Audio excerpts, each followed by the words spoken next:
Hey everyone, welcome to Ajay and Nathan Discuss Movies, a show in which we discuss movies, both old and new. Today we have a new movie that just dropped in the theaters this past weekend. And Nathan, what is this movie titled and who directed it? It's Together, directed by Michael Shanks, who I didn't know that name, but then I realized he's actually a prominent YouTuber. And that it's just funny. We're getting a lot of horror movies from YouTubers nowadays. The line between YouTuber and creative is razor thin, as evidenced by this channel. So Nathan, what is this movie about? Yes, this film stars Allison, Brie, and Dave Franco, a real-life Hollywood power couple, as a couple in this film who move to a little cabin in the countryside to try to salvage their kind of strained relationship, and while on a hike, they fall into this pit and find a mysterious cave that seems to change them physically, because now they are drawn to each other in more ways than one, because they realize their bodies are slowly fusing together and they have to work together to find a way to stop this from happening. And you just watched it. I did. I like an hour ago, I watched it. How did you feel about this movie? I didn't really have any expectations going into the movie. I saw all the usual. I saw the trailers a couple times. I said, that looks interesting. The poster's pretty gnarly. The one where their eyes are fusing together. I was like, ooh, that looks very interesting. I've heard nothing but good things about the movie, and so I sat down to watch it, and I've just left the theater, and you know what? I liked it. I liked it quite a bit. It's a very well-made, well-done body horror film. The direction is really stellar. It's really the direction that sells it for me, and just the look and kind of energy of the movie. But yes, I quite liked Together. Ajay, what are your thoughts? I really liked it. Bordering on loving it. Oh, okay. I think this is going to be in my top 10. Dare I say top 5? Top 5. Okay. I really, truly enjoyed this film. I think this is the perfect entryway into body horror. Mm-hmm. If you're new to the body horror genre, if you're not familiar with Cronenberg's work or with the substance, I feel like we can watch this film and enjoy it because this is very different from like your typical horror movie. Okay. There's not really that many jump scares in this movie. And there's not a lot of scary scenes that happen, like intense scenes where the noise just ups the ante and you're just hearing noise and nothing else but noise.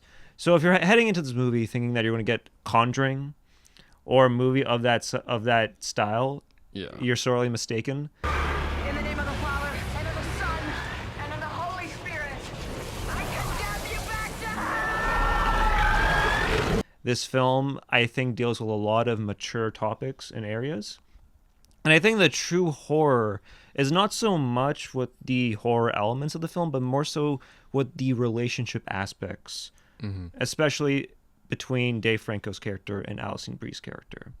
To me, I think this is the best horror film of the year so far. Yeah. I think that this blows Bring Her Back out of the water. This blows The Monkey out of the water. To me, this is the definitive horror film of this year so far that we've watched on this channel. Okay. I wouldn't say it's not my favorite horror film of the year, but I'd say it is up there. It is up there. It's been just in general a really good year for horror, and this is no exception. I agree. It is not like traditionally scary. There weren't a lot of moments that like frightened me, but it gets the job done like all good body horror should. It made me wince. It made me very, very uncomfortable a lot of the time. The effects, the VFX and the practical effects of this body horror, they're so gnarly, they're amazing. The movie has just so much fun with its premise, and there's such a good escalation of what you get to see happen. You can tell they had a lot of fun making this because they were just like, okay, and then what happens to their bodies next? And then what fuses next? And there are a lot of moments you're just like, yeah, that was bound to happen. And they really let those moments play, and they really just like they let you sit in just how uncomfortable it is. And not only that, but I think the humor also added a lot to this film. Yes, this is a very funny movie. Yeah, at times. Well, I'm not spoiling anything. This is not really a spoiler, but in the beginning of the film, when they get stuck in that cave, there's a moment in which Dave Franco's character pulls out a bottle for his wife, Allison Brie, for Allison Brie's character. And then he's like, I always have a second bottle with me. And he pulls out a whole bottle of wine. Yeah, no. I was like, that's a very funny scenario, and that's a very funny joke. Yeah, no, there are a lot of great moments, like, to get this out of the way, Allison Brie and Dave Franco, they're amazing. Their characters are perfect. They're great performers. Their chemistry, obviously, is very good. It's very believable because they are a real-life couple, and you see that on screen, just that undeniable chemistry, and they really make the moments when they are in love work very well. The moments when they're arguing feel real and natural, and it all works. You mentioned that the real horror is like in this relationship, and I'd say the times I winced the most were when it was just an actual couple fighting, or when it was just an actual couple going through this. It felt very real and believable. Yeah, when Dave Franco gets into that school, you're just like, this is horrifying. Yep. Oh, this is horrifying. That scene, that might be the entire movie right there. That school scene is perfect. We'll it's get into perfection. spoilers Yeah. later on in the review, but I do want to share some positives about this movie. Yeah. I thought the cinematography, the visuals, the set design, all of it was not only believable, it was breathtaking. I thought it really added and elevated this film. I think the guy that lends this film also lends Bringer back.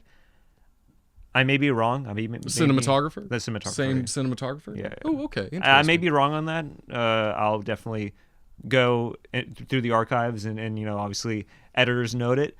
But I think it is the same guy, and if it is, then obviously he's doing something well, because it is a really beautifully stunning film to watch. Yeah, no, it looks really good. The editing is really perfect, and the sound design as well. All the crunching and bones and mashing, it all sticks with you. And the editing, it's so fast and punchy, kinetic. Especially there's that shower scene that cuts to Allison Brie driving as well. That scene was so well directed, and the shot choices, the way that camera tracks both Dave Franco and Allison Brie in the car, it looks just so good. The entire movie has that same energy the entire time. The hallway scene as well. Yeah. Amazing. Mm-hmm. It's just like all of it is just great. I mean, in terms of the humor as well, there's like the Facebook post that Allison Brie makes Dave Franco do, where she's like, when I die, make sure it says BRB, I'm dying, which I thought that was hilarious. But I think the quote that kind of really summarizes the film is, if we don't split now, it will be much harder later. Yeah. Yeah, no, that is some not so subtle foreshadowing. It's quite on the nose, and it lacks all metaphorical sense because it's very literal. I'd say that's the whole movie, but it works with what it's about. It's a couple slowly fusing together, and it's like, relationships are like this sometimes. Da da da. Yeah, no, it's a very literal film. Yeah. Yeah, and I think that when you deal with a film of this nature, it can be very difficult to balance the tone of the movie, especially when you add in the humor elements in a horror movie, because to a certain extent, if you don't balance it correctly, then people can laugh at the wrong thing. Yeah. Or people can laugh at times in which they shouldn't have been laughing at. I feel like this did a great job in teetering the line between humor and horror. And the times in which I was scared, I was actually truly scared and frightened while watching the movie. And the times in which there was levity, I laughed at it. And I think for a person of this nature, like Michael Shanks, who is a YouTuber, coming into this space, the fact that he's able to chart this uncharted territory and really give something that is of value and of substance, I think that is a true testament to his directing abilities. Yeah, I agree. Anyways, let's get into spoilers. Yeah, spoilers. So you had some issues with this film, obviously. I wouldn't. Not before we get into issues. because I mean it's easy to nitpick, or we may have some common issues, maybe. Spoiler alert! So time over here for the timestamp. But were there any moments in this film, getting into spoilers, that you enjoyed, that you may have side-eyed, critiqued? May not have been so fond of? I think every horror movie has that like logic jumping moments. The one that stood out to me is when they're in the cave initially and Dave Franco decides to drink from the puddle within the H.R. Geiger cave. I was like, okay, come on. But like that's such a nitpick. Maybe it's because I've just seen the movie that like some of my thoughts are not fully formed. They're still very raw. I can't say there's anything that I strongly disliked about the movie. I can't say that. I think maybe if I were to like reach for something I would have done a little differently. I think I would have gotten to that third act maybe a little quicker. Maybe there's like, it's an hour 45, maybe shave off 5, just like, because I felt... It was an hour and 30-minute movie.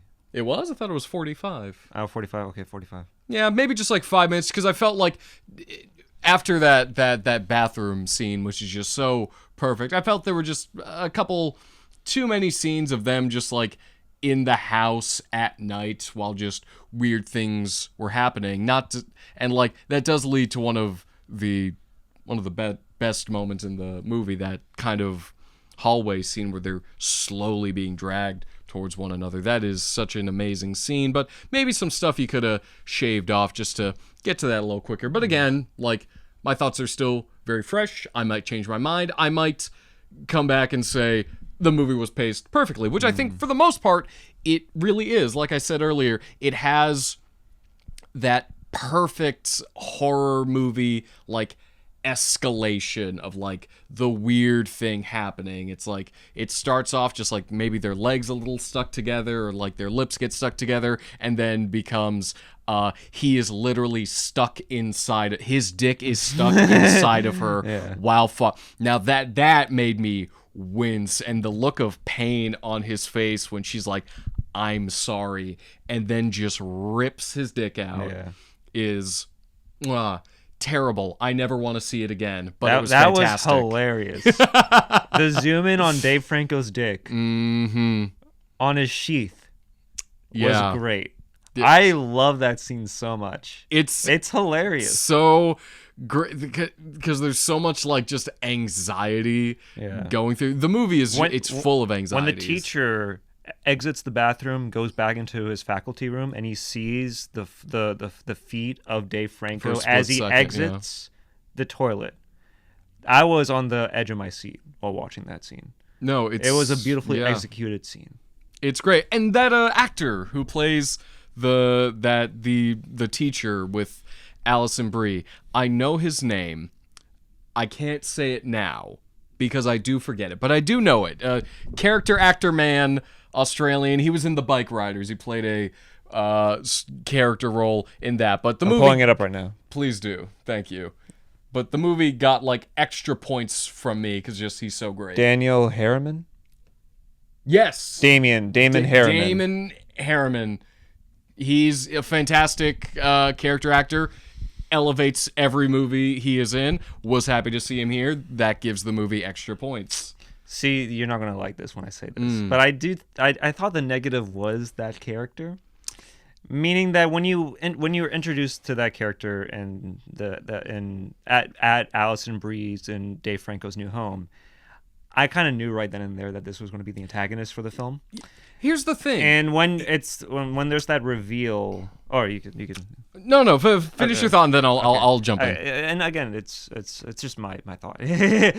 But when it's revealed that he's running this sort of cult in which people are sort of bound together, I thought that if they just did away with that scene and with that character, it would have been a little bit more of a metaphorical film. But I would have been more satisfied with it. Because with the inclusion of the cult, I felt as if I was just watching like another horror film, and I know that this film was going to go for something a little bit different. Yeah, I would say I don't mind his inclusion in the movie. It's just I felt like they didn't do enough with him, really, because very early on, like when she goes into his house to like have a conversation about her relationship, and like she sees the picture of him and his husband fishing, my brain was starting to be like, did they fuse? Did they go through this? And I was like, and that is eventually what is revealed. Just like this was a couple that fused together into one man, and apparently they were a part of this big cult. I don't hate the inclusion of the cult. I just think it's one of those things where you don't need to give us too much information. Like seeing the videotape of the ritual and then having him kind of explain it is a little too, we don't need that. I loved not knowing exactly what was up with this little cave. I liked the look of it, like weird, like H.R. Geiger, like membrane cave. There's like a gross other monster down there. There's like pews, and like the theater of the mind can fill in those blanks and come up with something far more interesting than in this movie, where it's an okay like explanation, but I don't think it adds much. Yeah, they tried to tie loose ends when in reality they should have just left it as it is. Yeah. Meaning that they should have allowed the audience to have more questions than answers. And I feel like with the inclusion of that scene and with that twist, it kind of changed, I wouldn't say my appreciation for the film, but it sort of mellowed down my hype for what they could have done. Yeah.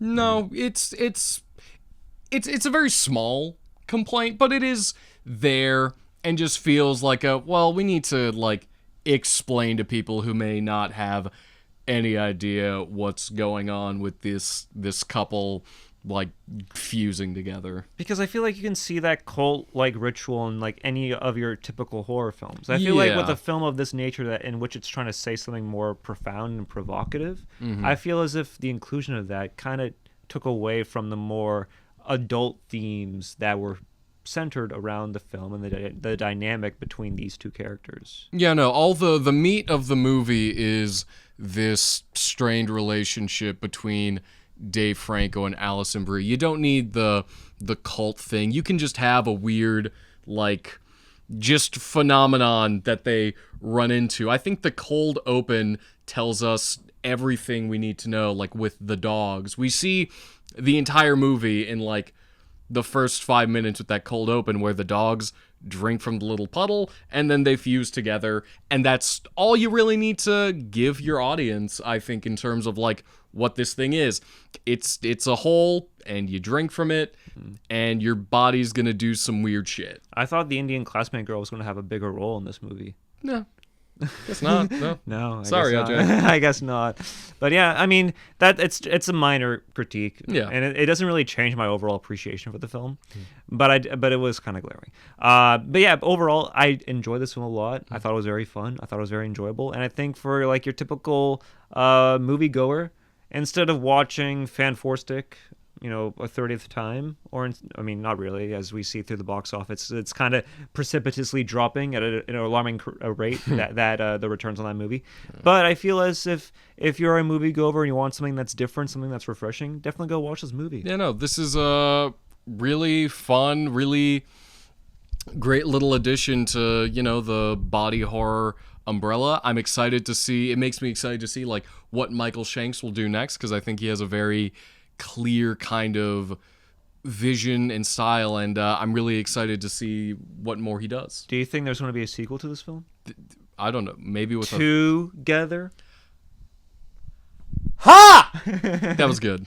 That was good. I know that was a sarcastic laugh, yeah. But that was good, and I was thinking of that as I left the film. I was thinking that I feel like you can do a lot with this a premise. I mean, I read the letterbox. A polycule? Yeah. I read the letterbox. A polyamorous relation? It's like 7 people, and they all just... I don't know. The Gen Z version of Together. It's a polyamorous relationship? Yeah, no. It's big now. You're gaslighting me. No. Where's my antidepressants? I can't handle this. It's called diazepam now. Yeah. Yeah, that was a very That was a fun joke. Yeah, it was very, very cool. Yeah. Anyways, final thoughts on this movie. Final thoughts? Yeah, no. Together, it's a gnarly little horror film. Allison Brie and Dave Franco, they're great. I'm sure they have a lovely relationship in real life. I hope they don't actually fuse themselves together. Yeah, there it goes. There it goes. I knew it was coming. And then Ta-da! But if they did, you know what? Go with God. Fuck it. When they finally fused together, I was like, why is Chalamet coming through the doorway? Yeah, no, I was weirdly preparing myself, just like it's gonna be like the substance level kind of Yeah. mug, but no, it's just like a like a person who just looks a lot like both Allison Brie and Dave Franco, and I thought that was very fun. Like, I don't know why my brain expected them to do like maybe like a weird like in like camera trick where they just like put Dave Franco's face over Allison Brie, but no, they just put out the casting call just like someone who looks a little bit like Allison Brie and who also looks a little bit like Dave Franco, and they found the perfect casting choice, and they just opened the door. They're just like, "Hi," I'm like, "Oh, nice." With Linkin Park's "What I've Done" as it cuts to credits. The classic Transformers edit. Yeah. I highly recommend it. I love it a lot. Definitely one of the better films that I've watched over the past month or so. Yeah. And don't be surprised if it's in my top 5. I won't be. No. Foreshadowing. It's a good choice. Foreshadowing. Together. Anyways, we watched The Naked Gun as well. Yes, we also watched The Naked Gun. You get 2 movies for the price of 2 tickets, because we didn't get 2 for the price. We had to see both these movies. Paid both tickets for these movies. Anyway, The Naked Gun. Yeah, what is the movie about? What is The Naked Gun about? The Naked Gun is a reboot quill of the classic Naked Gun comedy film from the 80s starring Leslie Nielsen. This time it stars Liam Neeson as Officer Frank Drebin, as he is a cop in Police Squad who must solve a crime. The details of the overall movie's plot are just there to facilitate goofs and gags. And it's weird. I feel like we've never talked about just a full-on, like, silly comedy before, unless you count Freddy Got Fingered, but Freddy Got Fingered is a horror movie of epic proportions. I'm sexy! I'm a sexy boy! Ding dong! Ding dong! Ding dong! Ding dong! Ding dong! Ding dong! We discussed that film knowing that it wasn't supposed to be taken seriously. Yeah. This movie is also not supposed to be taken seriously, but it's also not, like, trying to terrify you. So not Freddy Got Fingered. The Naked Gun. Freddy's Naked Gun. Freddy's naked. He got fingered by the Naked Gun. Anyway, so The Naked Gun. Is it good? Here's the thing. I laughed quite a bit. It's a very silly, goofy, absurd comedy, of which the type we don't get a lot of these days. And I really liked it. Didn't love it, but I can see myself returning to it. Because I feel like it's the kind of movie that I will notice something new upon several rewatches. Because it is filled with jokes, which I think is another rare thing. To have a movie with actually written jokes. And not just like Judd Apatow. We'll improv it. We'll see what's funny. Let the camera run and see what people have to say, and the movie's going to be almost 3 hours long. No, this is a tight, like, 80-minute comedy. Silly, goofy, absurdist comedy. It's filled with a bunch of very silly, very dumb jokes, but they play it all very straight. Liam Neeson is hilarious. Pamela Anderson is absolutely hilarious. The scene where she is scatting to jazz absolutely killed me. She's so wonderful. Paul Walter Hauser, kind of his partner in crime. He's great. I love seeing him in movies. But The Naked Gun is It's a comedy. It made me laugh. Ajay, what are your thoughts? Yeah, I feel like I've been talking a lot. I feel as if we can just spoil it, or just talk Is about there our anything favorite to moments. spoil? Yeah. No, it's really just like Hardest I laughed was when the dog that infrared. when you see the infrared of the antagonist as he Perfect. peers into the dog trying to suck off Liam Neeson, when he put into words, it's hilarious, but it's even more hilariously done in the film. Yeah. There's a moment in which he's tapping the dog. He's going full doggy style on the Yep. dog. Yeah, it's a little bestiality joke. That also killed my theater. It was great. It's really a movie that just you can't do it justice, but like there are just like funny lines and just like stuff that like I can't wait to just like refer to this movie just like solely through quotes. Here, take a chair. I already have a lot of them at home. It's from Bill Cosby's private collection. Oh, it was so great. But yeah, no, The Naked Gun, if you want to laugh, which I forgot how good it felt to laugh. I forgot what joy felt like. And then I watched The Naked Gun and I was like, "Oh, I wish it could be like this all the time." I mean, it's a fun movie, but I'm not gonna say this is like one of the best comedies ever put on No, film. it's we're not. kind of gassing this movie up. Let's try and I make just sure want our to gas it up as it is a good time. Yeah, it's a fun time. It's not the best comedy. Like I've certainly laughed more at Freddy. I think Freddy Got Fingered is a better comedy than this film. Listen, Freddy Got Fingered is somewhere else in the stratosphere. Yeah. It's a different planet from this. I mean, I've laughed more at like Airplane or Mel Brooks Yeah, movies. no, those are obviously classics, Yeah. but I appreciate that this movie is existing and it is trying to bring back the studio comedy. And I hope we see more people take the lesson from this movie, which is to like make an actual comedy with actual like jokes, like write them out. But more importantly, make sure that it's for a theatrical release, because like we don't want to just watch superhero movies and horror movies in the theater. Like we want to make sure that there's a diverse amount of movies that are at the theater, so that people of all ages can go to the theater and fall in love with the movie theater experience. Yeah, no, and it feels like for a while comedy has been something that's like it's kind of in every movie. Like every movie is like it's like Marvels are like their action comedies, or like you have a horror comedy, but this is like just a straight up like it is just a comedy. It's just funny, and that's all they're trying to do is be funny. Because those films never commit to it. And if they do commit to it, it's usually like this Big Bang Theory bazinga levels of humor that is obviously played out and isn't really funny to the average person whose IQ is over 100. Yeah. So watch this movie to save comedy movies. Save comedy. Save it. We're comedians. We're doing our best, but we need your help. Yeah, save comedy. You with your 9-to-5 faces, save comedy. Yeah.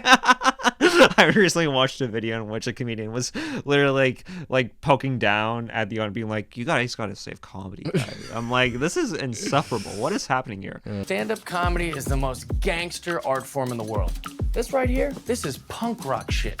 That's why we use terms like he slayed, she murdered, he bombed, he killed. They want to silence the comedian? How about you get the fuck out of the way and let us do what we do? Make you laugh. Put a smile on your 9-to-5 face and try to make the world a little less of a shitty place. Anyways, I think the person that made this film also made Akiva Schaffer. and Popstar. Yeah, pop star, Hot Rod. He's one of the Lonely Island, which is like Andy Samberg, the guys from Saturday Night Live. And Hot Rod and Pop Star, Never Stop, Never Stopping, they're hilarious. And they're also, they're kind of cult films now, because then when they were released, they made no money. And no one saw them, but only after the fact that people revisited both those movies and been like, oh, these are amazing. These are amazing comedies, and I hope people watch The Naked Gun and they're just like, wow, I want more comedies with effort put into them, with actual direction And something put that's into like them. outside the box, something that's never been done before through comedy. Something that's like willing to offend people, but in a way that's comedy minded or comedy centric. Yeah. Something that's like there for like people to enjoy on the big screen, which is not something we get. No, we don't. We all just sit in theaters with other people and we're miserable. Yeah. How was your theater experience for not only Naked Gun but Together? Honestly, I think people laughed more in Together than the Naked Gun. not people, but I was sitting like next to just like one woman during Together, and she was losing her mind the entire movie. She was laughing so hard. She was having a great time, and that made me kind of have a good time with it too. Everyone else was like really quiet because they're just like, oh, this is gross. She's like, what the fuck is this? Yeah. He's eating her hair. It's like someone put her in like every movie theater. She's great. Yeah. Yeah, Together was fun, man. It was a fun theater. It was like 3 or 4 people at the very most. Oh, okay. I had a pretty full theater, I'd say. What? Yeah. When did he watch? Oh, you watched literally it just now. today. Like At the yeah, like I'll at the oh, put the zip code in there. I'll censor it. At insert here. Yeah, no. Apparently, like 2:00 on a Wednesday afternoon. A lot of people came out, but it was a respectful crowd. I heard some good reactions, mostly from the woman who was right next to me, but it was a good time. And I had a good time with the Naked Gun, too. I heard a lot of laughs, but it was a much smaller crowd, which was unfortunate. Anyways, those are our thoughts on those both movies. Together and the Naked Gun. Together, 2 thumbs up. Ebert and Siskel. Ebert and Roper's 2 thumbs up. And Naked Gun, 2 thumbs up. Two good movies. There's no excuse for you to not watch one of these 2 movies. Yeah, no, you've already seen Fantastic Four. You've already seen Superman. No, watch something else. Yeah, expand your palette. Yeah. No, there's more than just cape hero movies in which the MCU doesn't know where it's going to go after this. Yeah, who knows? We're not going to get into an MCU tirade. We're not. This has already gone on too long. We have exceeded our limits in that department. We're trying to keep these reviews down to 30 minutes, and I'm sure we've talked more. Bring up the clock. Show me the clock. All right, light them. Light them. All right. Anyways, Zach Cregger's Weapons. Weapons. I can't wait for Weapons. All right. And that's it for us. We'll talk about Weapons next week.